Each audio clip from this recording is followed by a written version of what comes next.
this is Divine Sunshine coming to you with your, this is kind of like I wouldn't even say it's a channeled message either, because it's pretty much about what I've seen and kind of really understanding about what is the dynamic between the karmic and I'll just call him a divine masculine. I don't know if he is or not. It's interesting. So for the anonymity of the parties that are involved, I'm going to switch around the actual thing that had actually happened and kind of switch the events and the players around in some ways. Okay, so there was an event, office party that was actually I was attending. And in this office party, there was, of course, we can't be there in person. We have to use Zoom to be able to do it.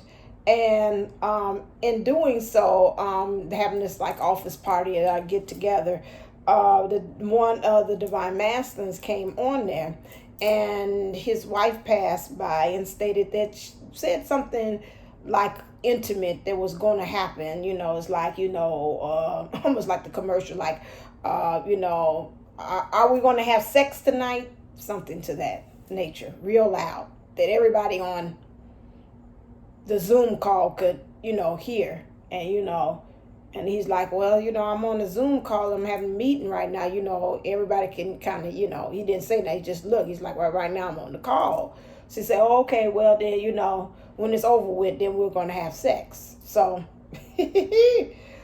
everybody was listening, and I'm sure that the divine masculine pretty much felt like he was put on blast by that comment.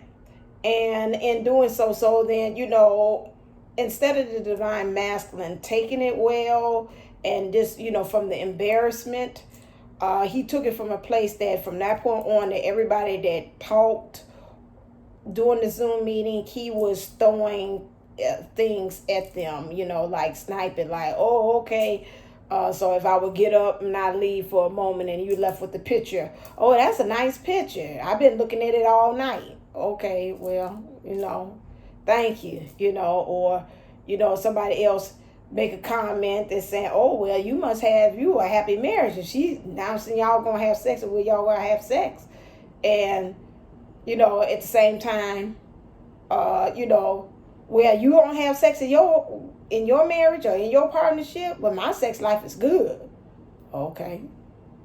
What that got to do with what's going on here? I'm just saying, I'm really almost paying you a compliment saying, oh, that. So things went on. Everybody said something. Somebody made a comment. Had to always put the 2 cents into it. Snide, little marks, a lot of shade thrown from this divine masculine over the course of the night. And so then once it kind of wind down, then the divine masculine's karmic came back in there again and said, okay, well, I'm ready to have sex now. Real loud. And we're like,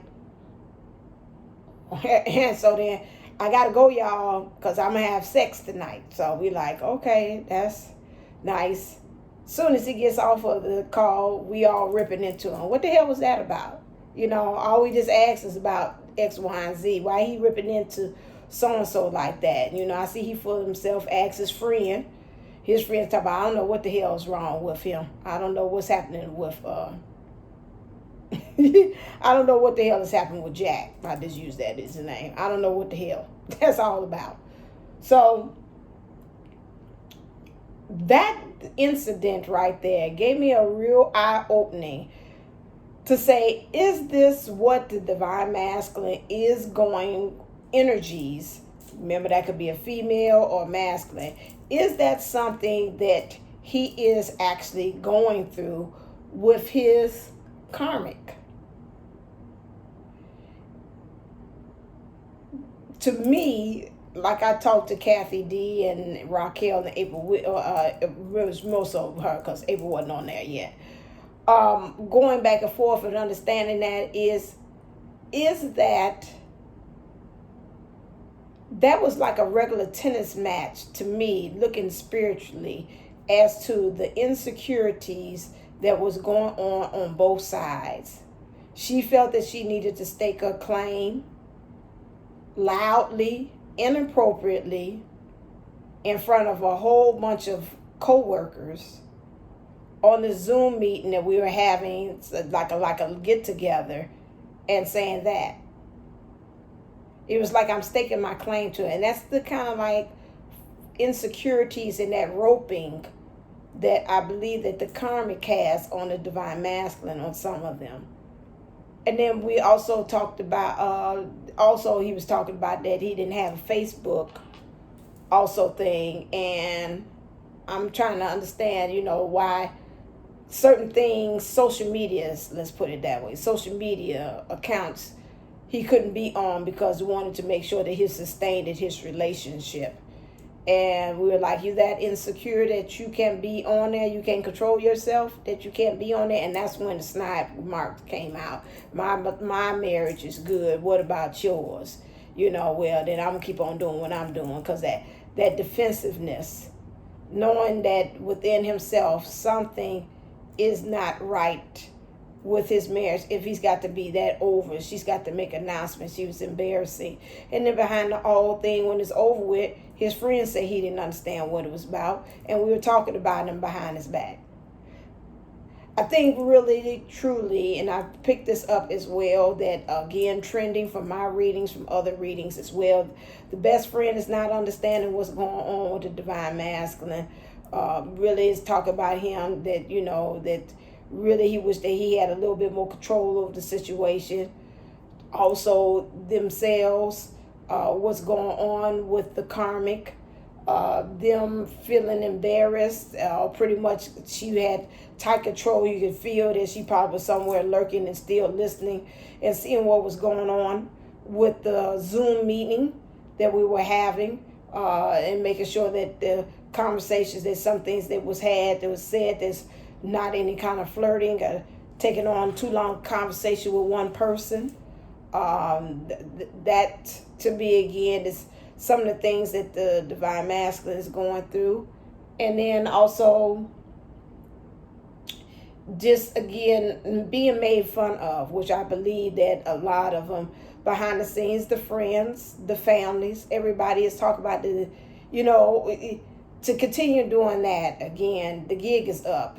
Everybody knows what's going on, except for, it seems like, the divine masculine is understanding it, but he's in denial. And the karmic is along with that too. I shouldn't have to announce that we're having sex now if we're in a healthy relationship like that to everybody. Because again, that's just putting on show. And many of these karmic relationships like this, of these third parties, are based upon the show, what everybody else is thinking. Then the divine masculine throws him into the narcissistic. This is the distorted divine masculine, not all divine masculines. Let me state this. This is a distorted divine masculine in a situation with a karmic, a distorted karmic, until he wakes up and say, I can't take this anymore. And this is the semi kind of dynamic. It's interesting. I've heard from myself, I've heard from other people that I've spoken to, and these dynamics are similar across the board. That the divine masculine are not finding a way to stand up towards that. Some of them. That's like that card that's showing me that's got this in that deck. I think it's the Manana or something like that card, where it's literally a woman there, and she's got this knife, and you got this monster looking thing there, and it's taking the knife and cutting off the monster's penis. Just emasculating the masculine. So that's a real interesting thing as far as how these dynamics are going. Some kind of way, when it comes to the divine masculine, it's got to come a time in which enough is enough with that type of situation. I don't care about how much of feeling as if you feel that you're loved. That is not truly a healthy place or a healthy dynamic of a relationship to be in. Like somebody said, like, I'm just saying. So I just wanted you to see. I thought it was very eye-opening. It's like, my God, this is what's going on with some of the divine masculines. And that is some of the situations that they are actually in.